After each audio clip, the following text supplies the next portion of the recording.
ఒక దొంగ, రాక్షసుడు మరియు బ్రాహ్మణుడు. చాలా కాలం క్రితం ఒక గ్రామంలో ఒక పేద బ్రాహ్మణుడు నివసించేవాడు.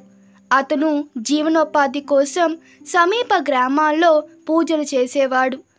ఒకసారి ఒక ధనిక రైతు అతనికి ఒక ఆవు ఇచ్చి తన జీవనోపాధి కోసం మరికొంత సంపాదించడానికి ఆవు పాలను మార్కెట్లో అమ్ముకోమని చెప్పాడు.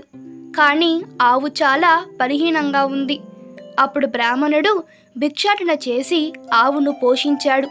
కొద్ది రోజులకే బలంగా మరియు ఆరోగ్యంగా అయింది. ఒకసారి ఒక దొంగ బ్రాహ్మణుడి దగ్గర బాగా ఆరోగ్యంగా ఉన్న ఆవును చూసి దొంగలించాలని నిర్ణయించుకున్నాడు. ఒక రాత్రి అతను బ్రాహ్మణ ఇంటి వైపు వెళ్ళాడు. ఒక రాక్షసుడు కూడా గ్రామానికి సమీపంలో నివసించేవాడు.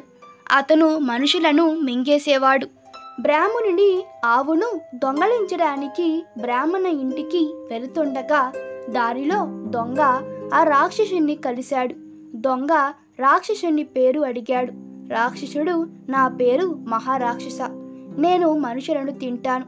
ఈరోజు నేను బ్రాహ్మణ్ణి మింగేయబోతున్నాను అన్నాడు. అయితే మీరు ఎవరు అని అడిగాడు రాక్షసుడు. నేను పెద్ద దొంగను, నాకు నచ్చిన దాన్ని నేను దొంగలిస్తూ ఉంటాను. ఈరోజు నేను బ్రాహ్మణ ఆవును దొంగలించాలని నిర్ణయించుకున్నాను అని చెప్పాడు. అలా అయితే మనిద్దరం కలిసి వెళదాము అని మహారాక్షస అన్నాడు.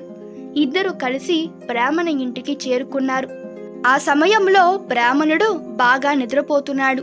దొంగ తన జోబులో నుండి ఒక పెద్ద కత్తిని బయటకు తీసి ఆవును కట్టివేసిన ప్రదేశం వైపుగా నడవడం ప్రారంభించాడు.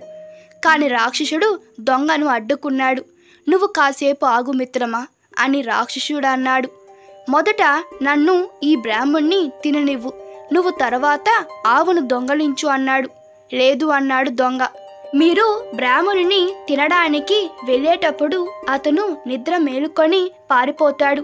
ఆ సందర్భంలో ఇక్కడ చాలా గందరగోళం జరగవచ్చు మరియు దాని ఫలితంగా మీరు మీ బ్రాహ్మణుని పొందలేరు మరియు నేను ఆవుని పొందలేను. అందువలన మొదట నేను ఆవుని తీసుకొని వెళ్ళిపోతాను, ఆ తరువాత నువ్వు వచ్చిన పని చేసుకో అని చెప్పాడు. ఇద్దరూ తమ మధ్య తీవ్ర వాదనను ప్రారంభించారు. బిగారగా గొడవ పడేసరికి ఆ చప్పుడికి బ్రాహ్మణుడు మేలుకున్నాడు. అతను వెంటనే మొత్తం పరిస్థితిని గ్రహించాడు. బ్రాహ్మణుడు తన మంత్రశక్తితో మరియు తన ఆధ్యాత్మిక శక్తులతో మహారాక్షసుని తగలపెట్టాడు. అది చూసి బెదిరిపోయిన అక్కడే దాక్కొని ఉన్న దొంగను బ్రాహ్మణుడు ఒక కర్రతో కొట్టసాగాడు.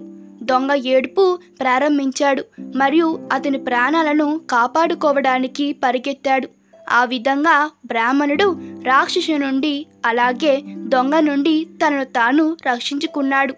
నీతి: మనం ఏదైనా సమస్యపై తగాద పడడం వల్ల ఇతరులకు ఎప్పుడూ ప్రయోజనం ఉంటుంది.